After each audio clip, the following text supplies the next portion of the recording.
Hi friends, இயற்கையான முறையில் எந்த கெமிக்கலும் சேர்க்காம வீட்லேயே ஒரு ஷாம்பு எப்படி தயார் பண்ணுறதுன்னு இந்த வீடியோவில் பார்க்கலாம் வாங்க. இதுக்கு முதல்ல தேவையான இன்க்ரீடியன்ட்ஸ் என்னென்னு பார்த்துடலாங்க. ஒரு 150 கிராம் அளவுக்கு சீயக்காய் எடுத்துக்கலாங்க. ஒரு 100 கிராம் நெல்லிமுள்ளி எடுத்துக்கலாங்க. ஒரு 100 கிராம் சோப் நட்ஸ் எடுத்துக்கலாங்க.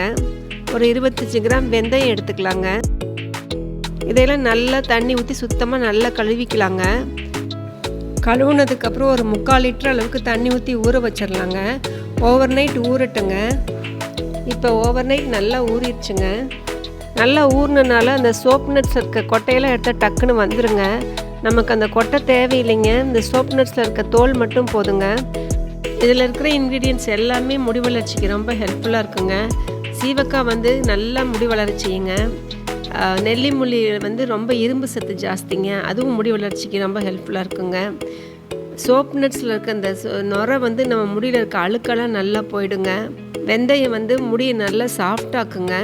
டேண்ட்ரஃப் வராமல் தடுக்குங்க. இப்போ ஊற வச்சுருந்த சோப் நட்ஸில் இருக்க கொட்டையெல்லாம் எடுத்துட்டேனுங்க. இதையெல்லாம் ஒன்றா குக்கரில் போட்டுடலாங்க.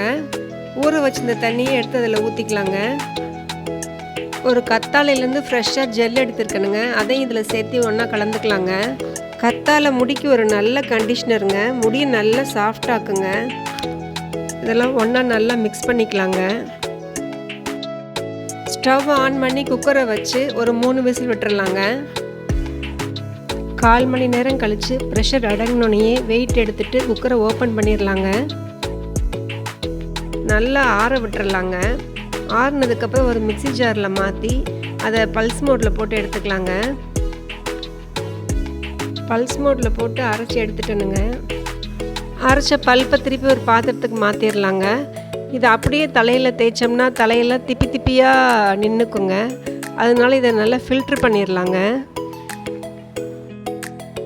இந்த மாதிரி ஒரு ஸ்ட்ரெயினர் வச்சு ஒரு கரண்டியை வச்சு நல்லா அப்படியே கிளறி கொடுத்து நல்லா கிளியராக ஃபில்ட்ரு பண்ணி எடுத்துக்கலாங்க.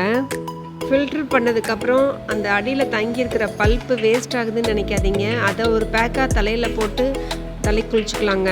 அதுவும் முடிக்கு ரொம்ப நல்லதுங்க. ஸ்ட்ரெயினர்லேருந்து வடிகட்டினதை துணியை வச்சு இன்னும் நல்லா வடிகட்டிட்டேனுங்க. ஃபில்ட்ரு பண்ணதை ஒரு கிளாஸ் பாட்டிலில் ஃபில் பண்ணி ஸ்டோர் பண்ணிக்கலாங்க. இதை 1 மாதம் வரைக்கும் ஃப்ரிட்ஜில் வச்சு யூஸ் பண்ணலாங்க. நீங்களும் இதை வீட்டில் ட்ரை பண்ணி பாருங்கள். இந்த வீடியோ பிடிச்சிருந்தா லைக் பண்ணுங்கள், ஷேர் பண்ணுங்கள், சப்ஸ்கிரைப் பண்ணிக்கோங்க.